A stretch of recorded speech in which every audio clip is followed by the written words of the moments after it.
Assalamualaikum warahmatullahi wabarakatuh. Welcome back to YouTube channel Manajemen B Universitas Islam Negeri Alauddin Makassar 2020. Di video kali ini kami menjelaskan mengenai pasar persaingan sempurna yang disusun oleh kelompok 8, yaitu Bunga Harum Melati NIM 9020012042, Nur Aisyah Ramadhani NIM 9020012071,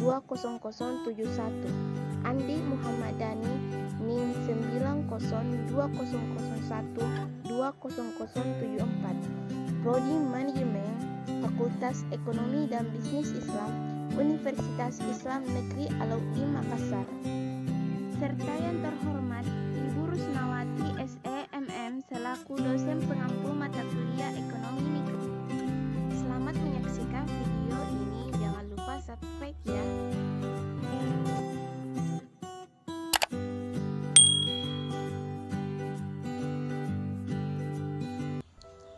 Pengertian pasar persaingan sempurna. Pasar persaingan sempurna dapat didefinisikan sebagai struktur pasar atau industri di mana terdapat banyak penjual dan pembeli, dan setiap penjual ataupun pembeli tidak dapat mempengaruhi keadaan di pasar. Ciri-ciri pasar persaingan sempurna. Yang pertama, perusahaan adalah pengambil harga.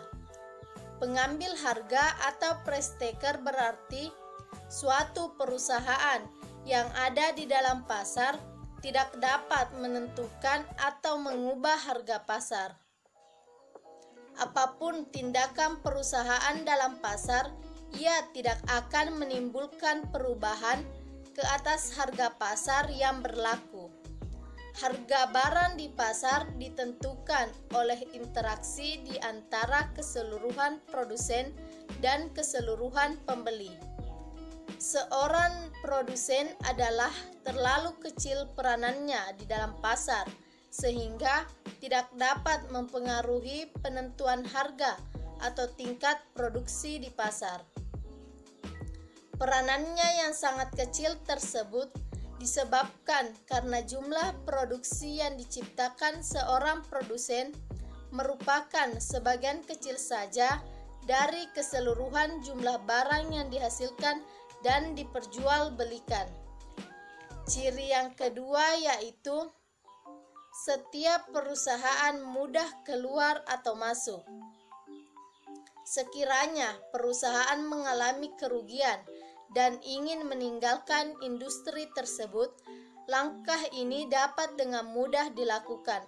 Sebaliknya, apabila ada produsen yang ingin melakukan kegiatan di industri tersebut, produsen tersebut dapat dengan mudah melakukan kegiatan yang diinginkannya tersebut.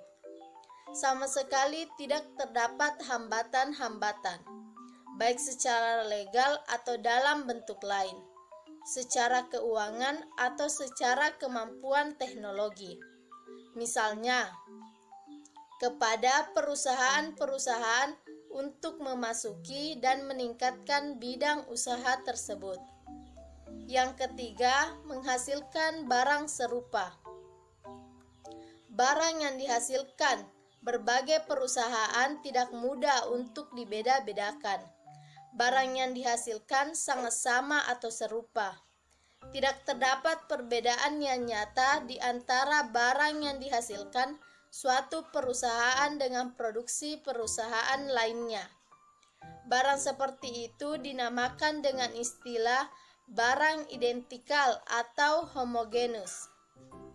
Karena barang-barang tersebut adalah sangat serupa, para pembeli tidak dapat membedakan mana barang yang dihasilkan oleh produsen A dan produsen B, serta produsen lainnya. Barang yang dihasilkan seorang produsen merupakan pengganti sempurna kepada barang yang dihasilkan oleh produsen-produsen lain.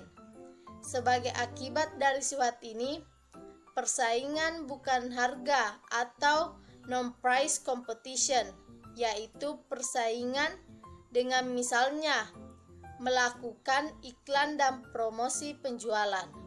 Cara ini tidak efektif untuk menaikkan penjualan karena pembeli mengetahui bahwa barang-barang yang dihasilkan berbagai produsen dalam industri tersebut tidak ada bedanya sama sekali. Yang keempat, terdapat banyak perusahaan di pasar. Sifat ini yang menyebabkan perusahaan tidak mempunyai kekuasaan untuk mengubah harga. Sifat ini meliputi dua aspek. Yang pertama, yaitu jumlah perusahaan sangat banyak dan masing-masing perusahaan adalah relatif kecil kalau dibandingkan dengan keseluruhan jumlah perusahaan di dalam pasar. Sebagai akibatnya, produksi setiap perusahaan adalah sangat sedikit kalau dibandingkan dengan jumlah produksi dalam industri tersebut. Sifat ini menyebabkan apapun yang dilakukan perusahaan seperti menaikkan atau menurunkan harga, menaikkan atau menurunkan produksi, sedikit pun tidak mempengaruhi harga yang berlaku dalam pasar atau industri tersebut. Yang kelima, pembeli mempunyai pengetahuan sempurna mengenai pasar. Dalam pasar persaingan sempurna juga dimisalkan bahwa jumlah pembeli adalah sangat banyak. Namun, demikian dimisalkan pula bahwa masing-masing pembeli tersebut mempunyai pengetahuan yang sempurna mengenai keadaan di pasar, yaitu mereka mengetahui tingkat harga yang berlaku dan perubahan-perubahan ke atas harga barang tersebut. Akibatnya, para produsen tidak dapat menjual barangnya dengan harga yang lebih tinggi dari yang berlaku di pasar. Dua hal yang perlu dipertimbangkan dalam menentukan keseimbangan perusahaan. Yang pertama, biaya produksi. Sifat biaya produksi yang dikeluarkan oleh perusahaan adalah bersamaan, walau dalam struktur pasar manapun ia digolongkan. Dengan perkataan lain, apakah suatu perusahaan itu berada dalam pasar persaingan sempurna, atau monopoli, atau oligopoli, atau persaingan monopolistis. Yang kedua, keadaan permintaan di pasar. Untuk memahami hal yang dinyatakan dalam poin kedua, perlu ditentukan bentuk kurva permintaan dan kurva hasil penjualan marginal. Firma dalam persaingan sempurna adalah pengambil harga. Oleh sebab itu, kurva permintaan berbentuk garis lurus yang horizontal dan kurva hasil penjualan marginal bertindih dengan kurva permintaan. Permintaan dan penawaran dalam pasar persaingan sempurna. Kurva permintaan dan penawaran dalam pasar persaingan sempurna. Ciri pertama dari pasar persaingan sempurna telah diterangkan bahwa setiap perusahaan adalah pengambil harga, yaitu suatu perusahaan tidak mempunyai kekuasaan untuk menentukan harga. Interaksi seluruh produsen dan seluruh pembeli di pasar yang akan menentukan harga pasar. Dan seorang produsen hanya penerima saja harga yang sudah ditentukan tersebut.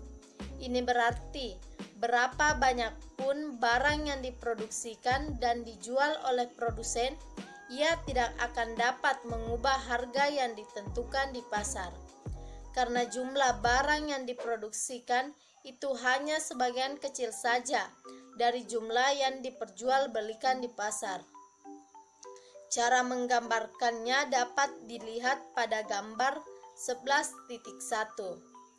Pada gambar yang pertama, ditunjukkan permintaan yang dihadapi oleh suatu perusahaan dalam industri tersebut. Kurva permintaan DD adalah berbentuk satu garis yang sejajar dengan sumbu datar, dan tingkat harga yang dicapai adalah Rp3.000. Kurva DD adalah bersifat elastis sempurna karena dua alasan. Yang pertama, hasil produksi perusahaan tersebut adalah serupa atau identik dengan produksi perusahaan-perusahaan lain dari industri itu. Dengan demikian, apabila perusahaan tersebut menaikkan harga produksinya, tidak satu pun dari hasil produksinya akan terjual. Para konsumen akan membeli dari perusahaan lain. Alasan kedua, oleh karena produksi perusahaan tersebut adalah sebagian kecil saja dari yang diperjualbelikan di pasar, perusahaan tersebut dapat menjual seluruh produksinya pada harga Rp3.000. Sumbu datar dari gambar 11.1 yang pertama menunjukkan bahwa produksi perusahaan itu adalah jauh lebih kecil dari jumlah barang yang diperjualbelikan di pasar. Karena perusahaan itu dapat menjual semua hasil produksinya, tidak ada alasan kepada perusahaan untuk menurunkan harga penjualan barangnya. Pada gambar yang kedua, menunjukkan permintaan dan penawaran ke atas barang yang dihasilkan perusahaan-perusahaan dalam suatu pasar persaingan sempurna. Dapat dilihat bahwa harga pasar yang tercapai adalah Rp3.000 dan jumlah barang yang diperjualbelikan adalah Rp200.000. Kurva selanjutnya, pada kurva yang pertama, pada pasar persaingan sempurna, harga pasar cenderung stabil, sehingga bentuk kurva permintaan dan penawaran pada pasar sempurna berupa garis lurus mendatar, sejajar dengan sumbu jumlah barang atau OQI. Berapapun jumlah barang yang dibeli atau yang ditawarkan, tidak akan menaikkan atau menurunkan harga barang. Dan kurva tersebut juga merupakan kurva pendapatan rata-rata atau AR, Average Revenue, dan pendapatan marginal atau MR, Marginal Revenue. Pada kurva bagian pertama, kurva permintaan atau D sama dengan kurva penawaran rata-rata atau AR, sama dengan kurva penerimaan marginal atau MR, dan sama dengan harga atau P. Pada kurva bagian kedua, kurva penerimaan total berbentuk garis lurus dengan kemiringan positif, bergerak mulai dari titik 0,0. Pemaksimuman keuntungan jangka pendek. Dalam jangka pendek, pemaksimuman untung oleh suatu perusahaan terbagi menjadi dua, yaitu yang pertama membandingkan hasil penjualan total dengan biaya total. Yang kedua, menunjukkan keadaan di mana hasil penjualan marginal sama dengan biaya marginal atau MC sama dengan MR. Grafik pemaksimuman keuntungan jangka pendek ada dua. Yang pertama, pendekatan biaya total dengan hasil penjualan total. Yang kedua, pendekatan biaya marginal dengan hasil penjualan marginal.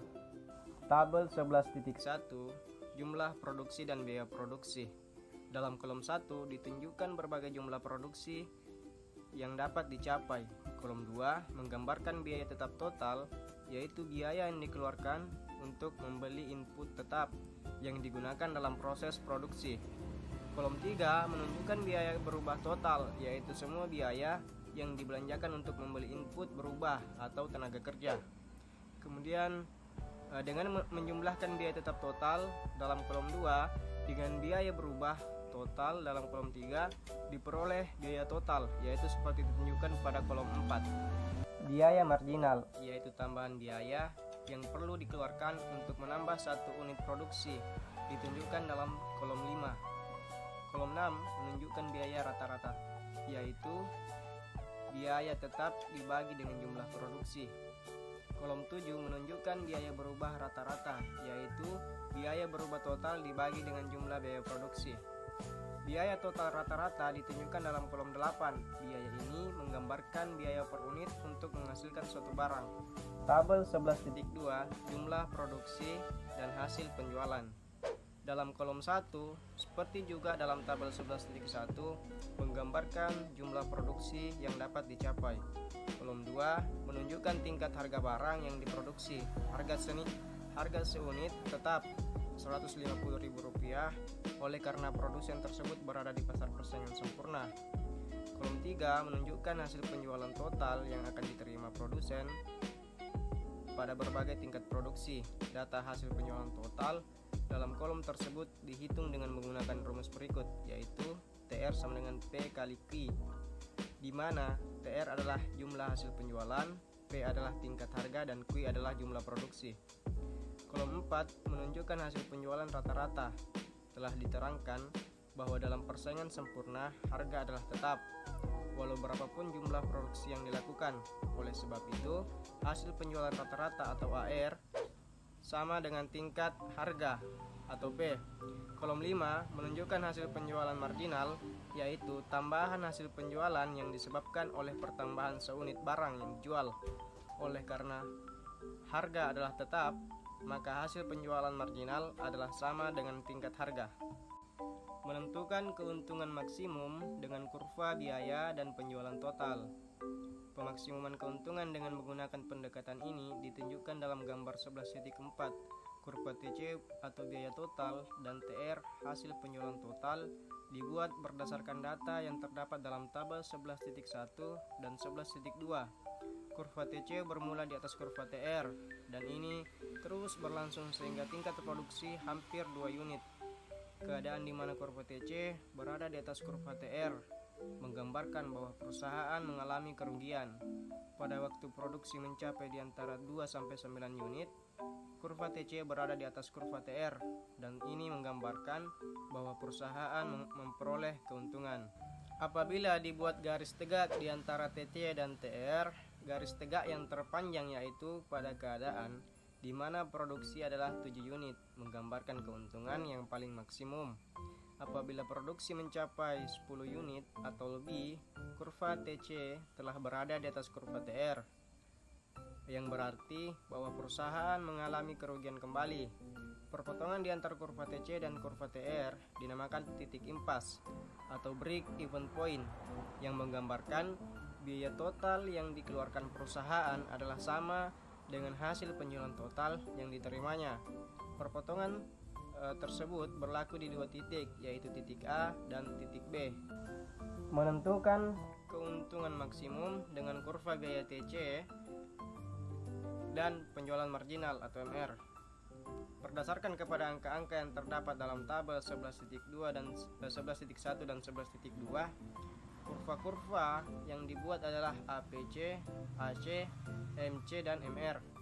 Kegiatan perusahaan mencapai keuntungan maksimum apabila pada jumlah produksi yang digambarkan dalam tabel 11.4 tercapai keadaan di mana MC sama dengan MR. Dalam gambar 11.5, keadaan di mana MC sama dengan MR berlaku pada waktu produksi adalah 7 unit. Dengan demikian, perusahaan mencapai keuntungan maksimum apabila produksi adalah sebanyak 7 unit. Jumlah keuntungan ditunjukkan oleh kotak EABC. Walaupun demikian, dimisalkan setiap perusahaan akan berusaha untuk memaksimumkan keuntungan, tidak berarti bahwa setiap perusahaan akan selalu mendapat untung dalam kegiatannya. Dalam jangka pendek, terdapat 4 kemungkinan yang corak keuntungan atau kerugian perusahaan atau keadaan keseimbangan perusahaan, yaitu 1. Mendapat untung luar biasa atau untung melebihi normal. 2. Mendapat untung normal. 3. Mengalami kerugian tetapi masih dapat membayar biaya berubah. 4. Dalam keadaan menutup atau membubarkan perusahaan. Keseimbangan perusahaan dapat dibedakan menjadi 3 keadaan, yaitu yang pertama, perusahaan mendapatkan keuntungan melebihi nasional, yaitu hasil penjualan melebihi jumlah biaya. Keuntungan ini akan menarik lebih banyak perusahaan untuk masuk ke pasaran. Perusahaan mendapat keuntungan normal, yaitu hasil penjualan sama dengan jumlah biaya. Yang ketiga, perusahaan mengalami kerugian tetapi masih dapat menutupi biaya berubah. Dalam hal ini, operasi perusahaan masih dapat diteruskan. Perusahaan akan menutup operasinya apabila jumlah hasil penjualan di bawah daripada biaya berubah total. Keseimbangan perusahaan dan industri jangka panjang. Dalam jangka panjang, perusahaan-perusahaan dalam persaingan sempurna hanya mendapatkan untung normal saja. Hal ini disebabkan karena perusahaan-perusahaan dapat dengan mudah masuk ke pasaran. Apabila terdapat keuntungan lebih normal, lebih banyak perusahaan akan beroperasi di pasaran. Penawaran bertambah, harga merosot. Pada akhirnya, perusahaan-perusahaan hanya akan memperoleh untung normal. Sebaliknya, apabila firma mengalami kerugian, perusahaan akan keluar dari pasaran, maka harga meningkat dan perusahaan yang tinggal pada akhirnya dapat menikmati untung yang normal. Kali ini saya akan menjelaskan mengenai kurva penawaran dalam pasar persaingan sempurna. Yang pertama, kurva penawaran dalam jangka pendek. Dengan menggunakan keseimbangan perusahaan pada berbagai tingkat harga, dapat dibentuk kurva penawaran. Kurva penawaran tersebut adalah sama dengan kurva M sejak kurva tersebut memotong titik terendah kurva AFC. Dapat kita lihat pada gambar A menunjukkan jika harga di bawah PO, perusahaan tidak mau berproduksi atau tidak ada penawaran karena harga masih lebih kecil dari biaya variabel per unit yang paling rendah, atau dapat dikatakan AFC berpotongan dengan MC. Kemudian pada gambar kedua, dalam pasar persaingan sempurna, kurva MC setelah melewati titik potong dengan minimum kurva AFC adalah juga kurva penawaran jangka pendek. Kemudian, yang kedua adalah kurva penawaran jangka panjang. Kurva penawaran jangka panjang perusahaan-perusahaan persaingan sempurna bergantung kepada perkembangan biaya produksi. Dalam jangka panjang, kurva penawaran perusahaan persaingan sempurna dibedakan kepada 3 bentuk. Yang pertama, berbentuk horizontal, yaitu apabila biaya tidak mengalami perubahan. Pada kurva A menunjukkan perubahan biaya dalam perusahaan, dan kurva B menunjukkan kurva penawaran jangka panjang dalam pasar. Garis LS yang sejajar dengan sumbu datar merupakan kurva penawaran jangka panjang yang wujud dalam industri atau pasar apabila biaya produksi tidak mengalami perubahan di dalam jangka panjang. Bahwa biaya produksi perusahaan adalah tetap di dalam jangka panjang yang ditunjukkan oleh gambar A, di mana di dalam jangka panjang jika AC atau LAC dan MC atau LMC tidak mengalami perubahan. Kemudian, kurva penawaran jangka panjang yang kedua adalah menaik ke atas, yaitu apabila produksi semakin meningkat. Kurva A dan B menunjukkan perubahan biaya dalam industri dan kurva C merupakan bentuk kurva penawaran jangka panjang. Dalam gambar A dan B, jika permintaan akan jumlah barang meningkat, maka perusahaan akan menambah faktor-faktor produksi yang digunakan dan menyebabkan kenaikan faktor produksi dan biaya produksi. Sehingga jika kita menarik garis LS, akan diperoleh kurva penawaran jangka panjang dalam industri. Kurva itu naik dari kiri bawah ke kanan atas, dan ini menggambarkan bahwa dalam jangka panjang semakin banyak jumlah barang yang dihasilkan, semakin tinggi biaya produksi per unit. Kemudian, kurva penawaran jangka panjang yang ketiga adalah menurun ke kanan, yaitu apabila biaya produksi semakin menurun. Pada kurva ini mencerminkan oleh perubahan biaya rata-rata dan marginal. Jika dimisalkan permintaan bertambah, industri harus memproduksi lebih banyak maka permintaan mereka ke atas bahan mentah bertambah karena industri penghasil bahan mentah mengalami skala ekonomi. Ia dapat menjual bahan mentahnya dengan harga yang lebih murah. Sebagai akibatnya, setiap perusahaan mengalami penurunan biaya. Sehingga jika ditarik garis LS adalah garis yang melalui titik potong dari masing-masing garis D1 dan S1, maka ia merupakan kurva penawaran jangka panjang dalam industri yang mengalami penurunan biaya.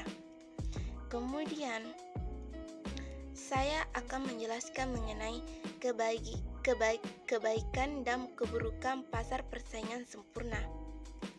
Adapun kebaikannya, yang pertama, dapat memaksimumkan efisiensi. Yang kedua, tingkat kebebasan bertindak dan memilih. Yang ketiga, dapat menciptakan distribusi pendapatan yang lebih baik. Adapun keburukan dari pasar persaingan sempurna, yang pertama, persaingan sempurna tidak mendorong inovasi. Kemudian yang kedua, persaingan sempurna ada kalanya menimbulkan biaya sosial. Yang ketiga, membatasi pilihan konsumen. Yang keempat, biaya produksi dalam persaingan sempurna mungkin lebih tinggi. Dan yang terakhir, distribusi pendapatan tidak selalu merata.